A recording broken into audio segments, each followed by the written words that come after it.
Good morning students.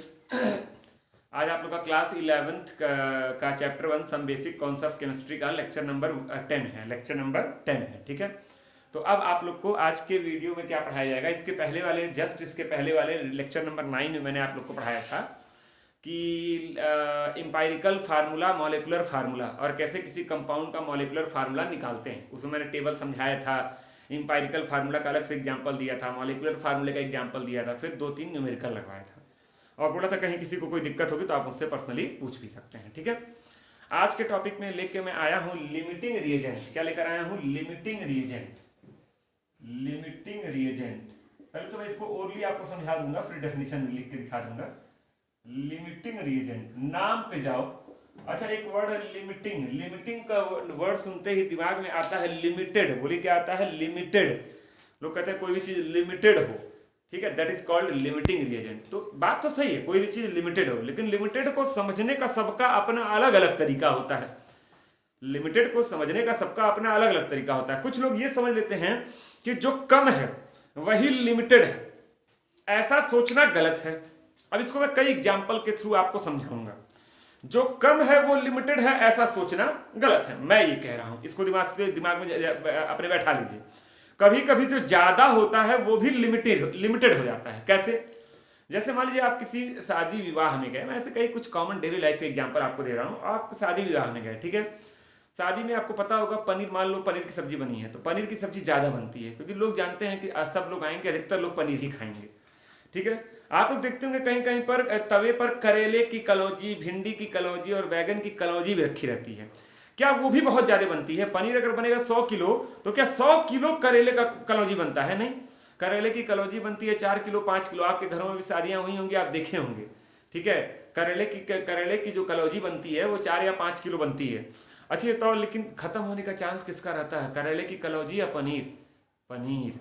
अगर सब लोग खूब धुआंधार पनीर ही खाते हैं और पनीर सब लोग लेते रहेंगे तो ऐसा कभी कभी ऐसा होता है, कई शादियों में ये देखने सुनने को मिलता है कि पनीर की सब्जी खत्म हो गई, ठीक है, या मशरूम की सब्जी ही खत्म हो गई। लेकिन कहीं ये सुनने में आपको मिला कि करेले का कलौजी खत्म हो गया था, बड़ा बेइज्जती हुआ भाई साहब का। नहीं, करेले की कलौजी कम थी फिर भी खत्म नहीं हुई। पनीर बहुत ज्यादा था फिर भी खत्म हो गया। पनीर बहुत ज्यादा था फिर भी खत्म हो गया। नहीं समझा आपको? तो यही यही तरीका होता है। आप ये बताइए, डेली आपके घर में दूध खत्म होता है ना, पर डे 1 लीटर दूध आ रहा है लेकिन पर डे खत्म हो जाता है, तब वाला अगले दिन दे के जाता है। लेकिन क्या डेली आपके घर में चीनी भी खत्म हो जाती है? आप 1 किलो चीनी रख लीजिए, 10 दिन चलती है। 4-5 लोग की फैमिली हो, ढेर खीर हलवा ना खाइए तो 10 दिन, 15 दिन, 20 दिन चल जाती है। ठीक है, ठीक है। तो मतलब ये नहीं दिमाग में बैठाना है कि जो कम है वो लिमिटेड है या जो ज्यादा है वो लिमिटेड है। ऐसा कुछ दिमाग में आपको नहीं बैठाना है। बस ये जान जाओ किसी भी केमिकल रिएक्शन के दौरान जो पहले खत्म हो गया, किसी भी केमिकल रिएक्शन के दौरान जो चीज पहले खत्म हो गई, that is called limiting reagent. जो पहले खत्म हो गया, एक शादी में गए 75 तरह के व्यंजन बने थे, उसमें से कोई एक आइटम पहले खत्म हो गया, पनीर पहले खत्म हो गया तो पनीर लिमिटिंग रिएजेंट हो गया। मशरूम पहले खत्म हो गया तो मशरूम लिमिटिंग रिएजेंट हो गया। जो पहले खत्म हो जाता है उसी को क्या बोलते हैं? Limiting reagent. अब मैं यहाँ पे डेफिनेशन लिख दे रहा हूं, ठीक है। लिखा हुआ है the reactant which is entirely consumed in A reaction is called limiting reagent. एक रिएक्शन में आपको पता है जो चीजें रिएक्ट करती हैं उनको क्या बोलते हैं? रिएक्टेंट। जो बनता है उसको क्या बोलते हैं? प्रोडक्ट। रिएक्टेंट एक से अधिक होते हैं। जैसे चाय बना रहे हैं तो चीनी, चाय पत्ती, दूध, गैस, तमाम चीजें रिएक्टेंट हैं और जो प्रोडक्ट है वो क्या है? चाय। तो कोई चीज बनाने में जो चीज पहले खत्म हो जाए, आप घर पे होली के समय गुजिया बना रहे हैं। अच्छा, गुजिया में आपको क्या चाहिए? खोआ चाहिए। उसके बाद आपको क्या चाहिए? मैदा चाहिए। उसके बाद आपको क्या चाहिए? चीनी चाहिए। मान लीजिए आप खोआ बना रहे हैं, आप लगातार जो है गुजिया बना रहे हैं, आपका मैदा खत्म हो गया लेकिन खोआ और चीनी एक भगोने में बचा हुआ है। तो ये बताओ तुम्हारा गुजिया बनना बंद हो गया या अभी भी बन रहा है? बंद हो गया। ये मैदा पहले खत्म हो गया तो गुजिया बनना बंद हो गया, तो रिएक्शन कंप्लीट हो गया। बल्कि अभी खोआ बचा हुआ है, चीनी बची हुई है, मतलब मैदा क्या हो गया? लिमिटिंग रिएजेंट हो गया। तो जो रिएक्टेंट सबसे पहले कंज्यूम हो जाए पूरा का पूरा, that is called limiting reagent. That is called. क्यों मैं इतना इसको समझा रहा हूं? क्योंकि इसी पे अभी न्यूमेरिकल लगवाऊंगा और बहुत कंफ्यूजन होगी आप लोगों को। मैं यहां समझाने की कोशिश करूंगा लेकिन आपको तब भी कंफ्यूजन होगी। तो याद है, जो पहले खत्म हो गया वही। अच्छा, तो प्रोडक्ट का बनना किस पे डिपेंड करता है? लिमिटिंग रिएजेंट पे। भाई आपके घर में दूध 1 कप है लेकिन चीनी 1 बोरा है, तो चाय का बनना किस पे डिपेंड करेगा? चीनी पे कि दूध पे? दूध पे। अब कई बच्चे कहेंगे सर चीनी पे भी डिपेंड करेगा तभी तो मीठा चाय बनेगा। बिल्कुल करेगा, लेकिन दूध पहले खत्म हो जाएगा। अगर मैं आपसे कहूँ एक बोरा चीनी है, चलो जरा एक ड्रम चाय बना के दिखाओ, बना पाओगे? नहीं, क्योंकि दूध तुम्हारे पास कितना है, 1 कप है।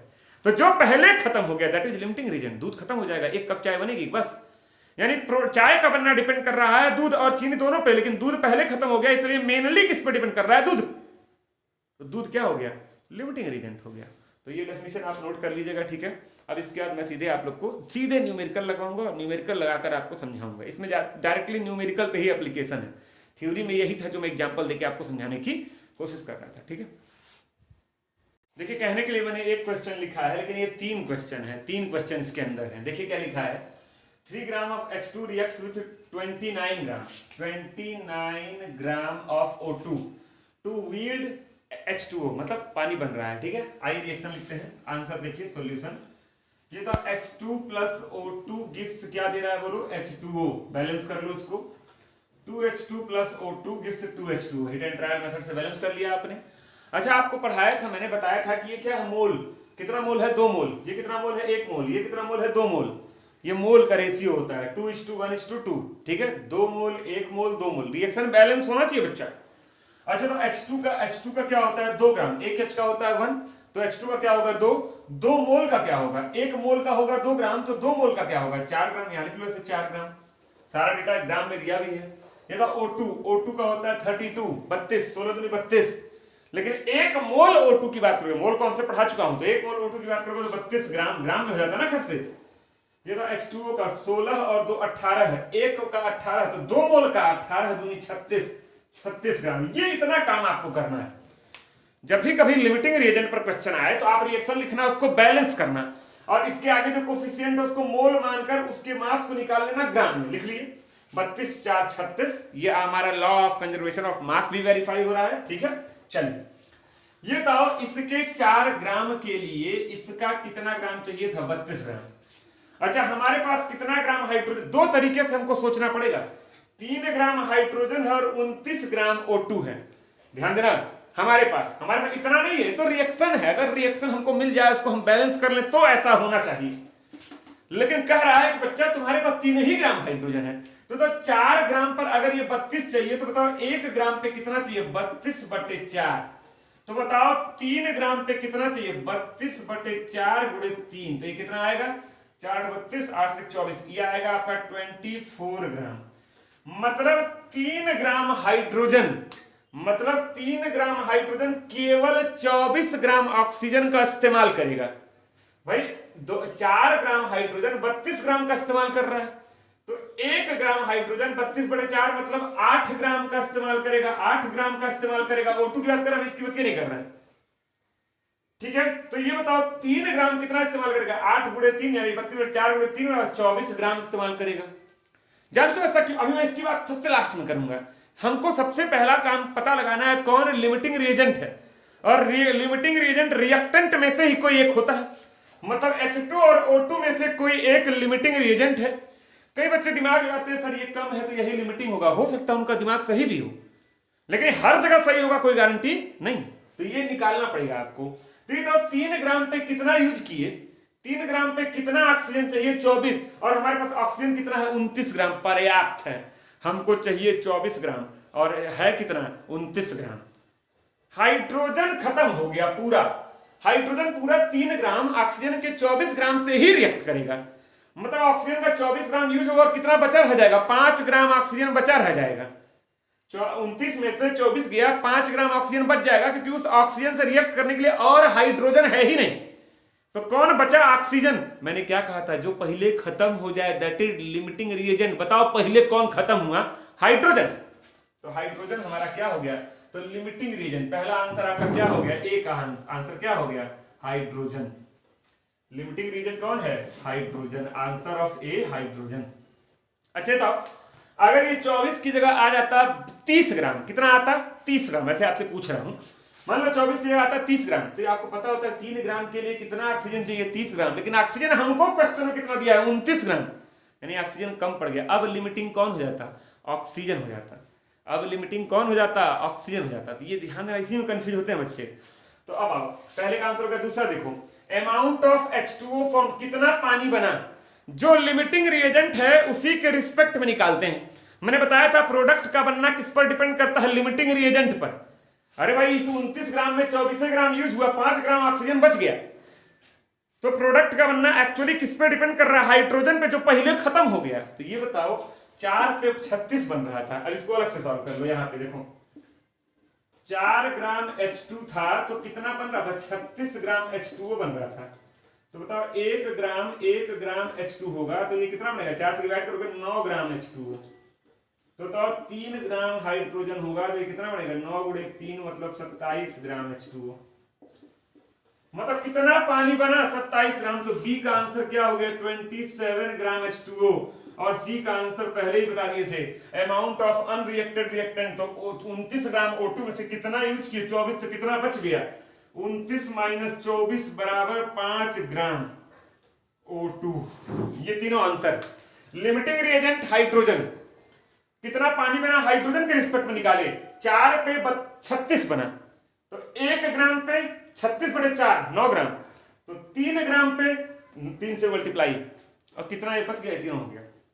अच्छा एक देखो, इसी क्वेश्चन को आप मोल के टर्म में भी कर सकते थे। कई बच्चे क्या करते हैं, इसको मोल में कन्वर्ट कर लेते हैं, इसको 3 ग्राम मोल को 29 ग्राम मोल को, क्योंकि कई बच्चे कहते हैं 2 मोल 1 मोल 2 मोल, तो इसको मोल में कन्वर्ट कर लेते हैं और तब निकालते हैं। वो भी सही है, आप ग्राम में भी निकाल सकते हैं, मोल में भी निकाल सकते हैं। आप लास्ट में चाहे तो मोल में कन्वर्ट नहीं कर लोगे, 27 ग्राम को H2O को मोल में कन्वर्ट करो, 27 बटे इसका मोलर मास 18 हो गया। 5 ग्राम O2 को मोल में कन्वर्ट करो, 5 बटे इसका मोलर मास 32, 5/32 हो गया। तो आप मोल में भी कर सकते हैं। मोल और ग्राम कैसे एक दूसरे में कन्वर्ट किया जाता है ये मैंने आपको सिखाई दिया है, तो उसमें कोई दिक्कत नहीं। मैंने आपको 3 न्यूमेरिकल एक ही में समझाया है, इसको बहुत बढ़िया देख लिए। सबसे पहला काम आपका होता है लिमिटिंग रिएजेंट खोजना, ठीक। देखिए क्वेश्चन और है, 10 kilogram of H2 is reacted with 50 kilogram of N2 to form ammonia, find the limiting reagent. आइए आंसर की ओर देखते हैं। रिएक्शन लिखो, H2 plus N2 gives NH3, balance कर लो, बैलेंस कर लेना, ठीक। ये बैलेंस हो गया। ये 3 मोल है, 1 मोल का 2 होता है, 3 का होगा 6 ग्राम, और ये N2 का 14 दूनी 28 ग्राम, ये आप निकाल लेंगे, 14 3 17 दूनी 34 ग्राम, देखिए 28 6 34 वही आएगा, ठीक है। अच्छा अब देखो इसके 6 ग्राम पे ये चाहिए 28 और ये चाहिए 28, तो इसके 1 ग्राम पे ये कितना चाहिए, 28 बटे 6 ग्राम। तो बताओ हाइड्रोजन कितना ग्राम है, 10 किलोग्राम मतलब 10,000 ग्राम, तो 10,000 ग्राम पे कितना चाहिए, 28 बटे 6 गुणे 10,000, 28 बटे 6 गुणे 10,000। अब देखो ये कितना आएगा, लगभग कुछ अंदाजा है आपके पास, कुछ अंदाजा लगाओ कितना आएगा। अच्छा देखो मेरे ख्याल से ये आएगा 6 से 4 बार जाएगा, 5 बार मान लो तो 10 बजे 50,000, 4 दशमलव कुछ, ये जो वैल्यू है ना ये 50,000 ग्राम से कम है। देख लो इसको डिवाइड करना, दिस वैल्यू, मैं सॉल्व नहीं कर रहा हूं, मैं ऐसे ही लिख रहा हूं, आप एग्जैक्ट सॉल्व कर लेंगे। This value is less than 50,000 ग्राम। ये जो वैल्यू है ये 50,000 ग्राम से कम है, कम है। हमारा नाइट्रोजन कितना है, 50,000 ग्राम, लेकिन उसका पूरा का पूरा 50 किलोग्राम का होता है 50,000 ग्राम। तो बताओ पूरा 50,000 ग्राम यूज हुआ नहीं, इसके 10,000 ग्राम के लिए इतना नाइट्रोजन चाहिए, और ये वैल्यू 50,000 ग्राम से कम है, मतलब इसके 10,000 ग्राम के लिए 50 किलोग्राम से कम ही नाइट्रोजन चाहिए। मतलब कौन पहले खत्म हो गया, हाइड्रोजन, और ये थोड़ा सा क्या हो गया, बच गया। 50,000 से कम यूज हुआ तो थोड़ा बच नहीं गया, 50,000 से कम यूज हुआ थोड़ा बच गया। तो लिमिटिंग रिएजेंट आपका क्या हो गया, लिमिटिंग रिएजेंट क्या हो गया, आंसर आपका क्या हो गया, H2। अगर यही मैं 10 किलोग्राम की जगह ले लेता 12 या 15 किलोग्राम, तो खट से लिमिटिंग रिएजेंट क्या हो जाता है, N2, ठीक है। अच्छा यहां पर खाली लिमिटिंग रिएजेंट पूछा, आप H2 बोल के निकल लेंगे। पूछता कितना ये बचा, N2 एक रिएक्टेंट है, ये कितना बच गया, तो 50,000 ग्राम में से हाई घटा देते, इतना बच गया। पूछता कितना अमोनिया बना, तो निकाल लेते हैं। अगर 6 पे 34 बन रहा है, लिमिटिंग रिएजेंट कौन है, H2 है। जब भी प्रोडक्ट निकालना हो तो लिमिटिंग रिएजेंट को पकड़ के निकालना। अगर लिमिटिंग रिएजेंट H2 है तो इसके मदद से ये निकालना, अगर लिमिटिंग रिएजेंट N2 है तो इसकी मदद से ये निकालना। जो लिमिटिंग रिएजेंट है उसी की मदद से आपको प्रोडक्ट निकालना, ठीक है। तो आप वो भी निकाल लेंगे। तो ये 2 क्वेश्चन मैंने आपको कराया लिमिटिंग रीजन पे। बहुत छोटा सा टॉपिक है, एक पैराग्राफ भी नहीं एनसीईआरटी ने दिया, 4 या 5 लाइन दिया हुआ है, साइड बुक में दिया हुआ है एक पैराग्राफ, उसको आप पढ़ लीजिएगा। कहीं कोई दिक्कत होगी 2-4 क्वेश्चन लगाएंगे, धीरे धीरे आपके दिमाग में सेट हो जाएगा। फिर से बता दिए, सबसे पहला काम आपका होगा लिमिटिंग रिएजेंट खोजना, ठीक है, इसको नोट कर लीजिए। देखो बच्चा, एक छोटा सा टॉपिक, जैसे लिमिटिंग रीजन बहुत छोटा सा टॉपिक था, वैसे एक छोटा सा टॉपिक और है। एक वर्ड होता है एक्चुअल यील्ड और एक वर्ड होता है theoretical yield, YIELD, yield. Yield मतलब amount, actual amount of product और थ्योरेटिकल अमाउंट ऑफ प्रोडक्ट। अच्छा, जो अभी हम लोग निकाल रहे थे ना न्यूमेरिकल में, वो जो प्रोडक्ट की वैल्यू निकाल रहे थे वो क्या था? Theoretical value. बोलो क्या थी? Theoretical value. जैसे जानते हो होता क्या है, जब भी प्रोडक्ट हम बनाते हैं तो हम लोग law of conservation of mass follow करते हैं कि अगर इतना ग्राम रिएक्टेंट है तो उतना ही ग्राम प्रोडक्ट बनेगा। तो ये थ्योरेटिकल यील्ड है। ये क्या है? थ्योरेटिकली हमने पढ़ा कि ऐसा होता है, ऐसा होना चाहिए। लेकिन एक्चुअली जब हम केमिकल रिएक्शन कराते हैं तो जो प्रोडक्ट बनता है वो हमेशा थोड़ा सा कम होता है। आप कह लो सर ऐसा क्यों होता है? ऐसा जानते हो क्यों होता है? क्योंकि कुछ केमिकल रिएक्शंस रिवर्सिबल होते हैं। रिवर्सिबल क्या होता है शायद आप नहीं समझ रहे होंगे। आप 11th में एक चैप्टर पढ़ेंगे इक्विलिब्रियम, देखना तुम्हारे सिलेबस में आगे का एक चैप्टर है, 7वां या 8वां चैप्टर है इक्विलिब्रियम। तो इक्विलिब्रियम में आपको पढ़ाया जाएगा रिएक्शंस रिवर्सिबल होते हैं, मतलब रिएक्टेंट रिएक्ट करके प्रोडक्ट बनाते हैं और प्रोडक्ट फिर से रिएक्ट करके रिएक्टेंट बनाने लगते हैं। तो ऐसी कंडीशन में जो एक्चुअल यील्ड होता है प्रोडक्ट का, वो थ्योरेटिकल यील्ड से क्या होता है? कम हो जाता है। जो थ्योरी हम पढ़े हैं law of conservation of mass, उससे जो जितना प्रोडक्ट बनना चाहिए that is theoretical yield. Confuse नहीं होना, जो थ्योरी पढ़े हैं उससे जितना प्रोडक्ट बनता है दैट इज थ्योरेटिकल, लेकिन हकीकत में जितना बनता है दैट इज एक्चुअल। अब इसको एक मजाकिया अंदाज में समझाते हैं। घर में आप पूड़ी उड़ी बनाते होंगे तो देखा करो, कभी कभी पूड़ी बनाओ या कोई चीज तलो भूनो तो थोड़ा बहुत अवशेष छूट जाता है, या जल जाता है, या कढ़ाई में चिपक जाता है, या किनारे रह जाता है, या भगोने में लग जाता है।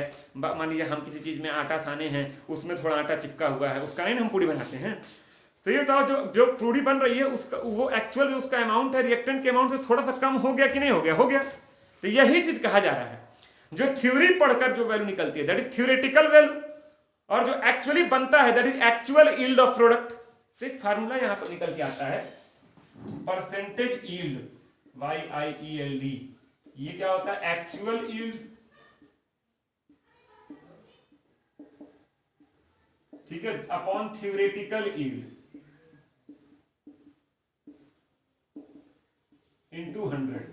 अगर एक्चुअल यील्ड थ्योरेटिकल यील्ड के बराबर हो गया तो कितना परसेंट आएगा? परसेंटेज यील्ड 100% आएगा। मतलब आप एकदम एक्यूरेसी बनाए हैं, जितना रिएक्टेंट दिए थे टोटल प्रोडक्ट में कन्वर्ट कर दिया, आपसे कहीं एरर हुआ ही नहीं।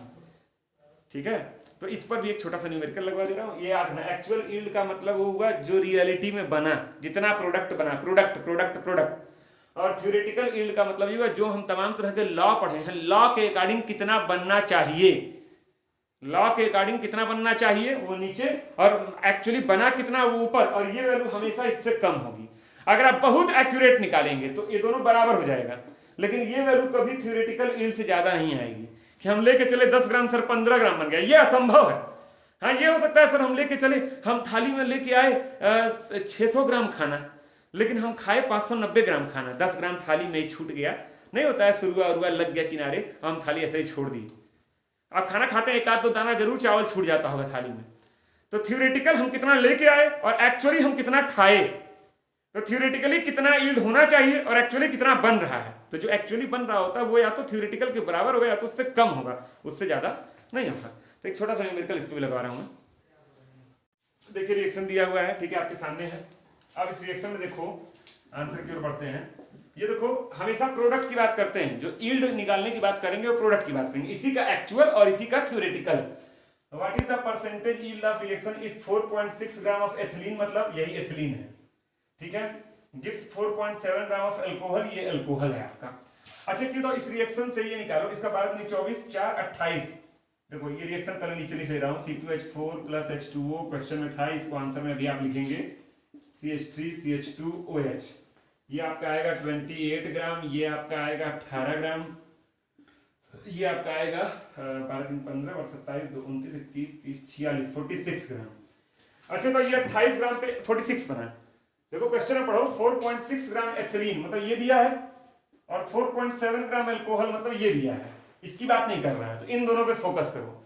28 पे ये 46 बन रहा है, तो बताओ 1 ग्राम पे ये कितना बनेगा, 46/28। तो बताओ ये एथिलीन क्वेश्चन में कितना दिया हुआ, 4.6, तो 4.6 ग्राम पे कितना बनेगा, 46/28 इंटू 4.6। तो ये आपका आंसर, इसको आप सॉल्व करेंगे तो लगभग आपका आएगा 7.557 ग्राम। ये किसकी वैल्यू है, एल्कोहल की, लेकिन एल्कोहल की एक वैल्यू क्वेश्चन में दी हुई है 4.7 ग्राम। अच्छा, कई लोग कहते हैं सर इन दोनों में कौन सा थ्योरेटिकल है कौन सा एक्चुअल है। थ्योरी से तुम जो निकाले हो ये है ना, देखो थ्योरी लगाया 28 पे 46 पूरा बराबर माने हैं कि जितना ये होगा उतना ही ये हो। 28 18 जोड़ो तो 46 है, एग्जैक्ट बराबर है, मतलब यही ना थ्योरेटिकल है। तो थ्योरेटिकल से जो वैल्यू निकली ये थ्योरेटिकल हो गया, थ्योरेटिकल यील्ड। और क्वेश्चन में दिया है 4.7 ग्राम एल्कोहल, ये एक्चुअल हो गया, क्या हो गया, एक्चुअल। अच्छा, एक तरीका और होता है, ज्यादा दिमाग ना लगाओ, हाई वैल्यू और हाई वैल्यू में कौन कम है, देखो हाई 4.7 है कम है, और हाई 7.5 है ज्यादा है, तो जो कम है वो एक्चुअल और जो ज्यादा है वो थ्योरेटिकल। खत्म कहानी। आइए फाइनल आंसर की ओर बढ़ते हैं। परसेंटेज यील्ड YIELD बराबर एक्चुअल यील्ड कितना है 4.7 डिवाइडेड बाय थ्योरेटिकल कितना है 7.557 इंटू 100। इसको सॉल्व कर लो, आपका लगभग 60% करीब आएगा, 62.19%। तो ये बहुत इंपॉर्टेंट टॉपिक नहीं था, लेकिन कभी कभी कंपटीशन में पूछता है, कंपटीशन में एकेडमिक पॉइंट ऑफ व्यू से बहुत इंपॉर्टेंट नहीं था, लेकिन कंपटीशन में पूछता है। तो एक्चुअल यील्ड परसेंटेज यील्ड की बात करता है तो बच्चे वहीं कंफ्यूज होते हैं, नाम ही नहीं सुने होते हैं। तो इस चीज को आप देख लीजिएगा, ये जो एल्कोहल बना है क्वेश्चन में वो एक्चुअल है, और जो आप थ्योरी से निकाले हैं एल्कोहल इतना बनना चाहिए, लेकिन बना कितना, इतने बना। अच्छा, 4.6 ग्राम दिया हुआ था एथिलीन, तो थ्योरेटिकली भी हम 4.6 पे ही निकाले हैं, दोनों मैच करना चाहिए ना। ये वैल्यू है 4.6 पे कितना ये बना, इतना बनना चाहिए और बना है इतना। तो इसको बकायदे नोट कर लीजिए, ठीक है। तो ये परसेंटेज यील्ड हो गया 62.19%। मतलब हमने जितना, अगर इतना बन गया होता तो अगर यहाँ लिखा होता 7.557 तो आप कहते ये और ये वैल्यू बराबर है, मतलब 100% बन गया, कोई एरर नहीं आया, जितना बनना चाहिए उतना ही बन गया। थ्योरेटिकल वैल्यू एक्चुअल वैल्यू के क्या हो गई, बराबर हो गई। ठीक, इसको आप नोट कर लें पूरा, ठीक है। तो ये आपका जो है दो टॉपिक मैंने आज पढ़ाया, लिमिटिंग रीजेंट और एक्चुअल यील्ड और परसेंटेज यील्ड, इसको तैयार कर लीजिएगा। एक वीडियो और बनेगा, ये मेरे ख्याल से 10वां वीडियो था, एक और बनाऊंगा, ठीक है। उसमें कुछ छुट-पुट चीज़ें इस चैप्टर में छूटी हुई हैं वो बता दूंगा। सारी मेन चीज़ें कवर हो गई हैं, पूरा मूल कॉन्सेप्ट हो गया, पूरा इंपायरिकल मॉलिकुलर फार्मूला हो गया, मोलैरिटी नॉर्मेलिटी वाले सारे फार्मूले कवर कर लिए गए, ठीक है। उसके बाद आपका जो है वो क्लासिफिकेशन का टेबल बड़ा सा पहले ही वीडियो में बता दिया था, ठीक है। एटॉमिक मास और मास नंबर में डिफरेंस बता ही दिया है। सारे के सारे लॉ ऑफ केमिकल कॉम्बिनेशन 5 या 6 लॉ थे, वो सारे लॉ हो गए हैं। तो लगभग एक एक चीज़ कवर हो गया, लिमिटिंग रिएजेंट हो गया है। तो इसको आप करते रहिएगा। हाँ, ये है वीडियो में बहुत ही ज़्यादा न्यूमेरिकल नहीं लगवा रहा हूँ मैं, हर टॉपिक को समझा रहा हूँ, 2 न्यूमेरिकल 3 न्यूमेरिकल लगवा दे रहा हूँ, ठीक है। इसके बाद आपका काम है कि इसको लगाइए, ठीक है, और लगाकर हमसे पूछिए, ठीक है। Thank you.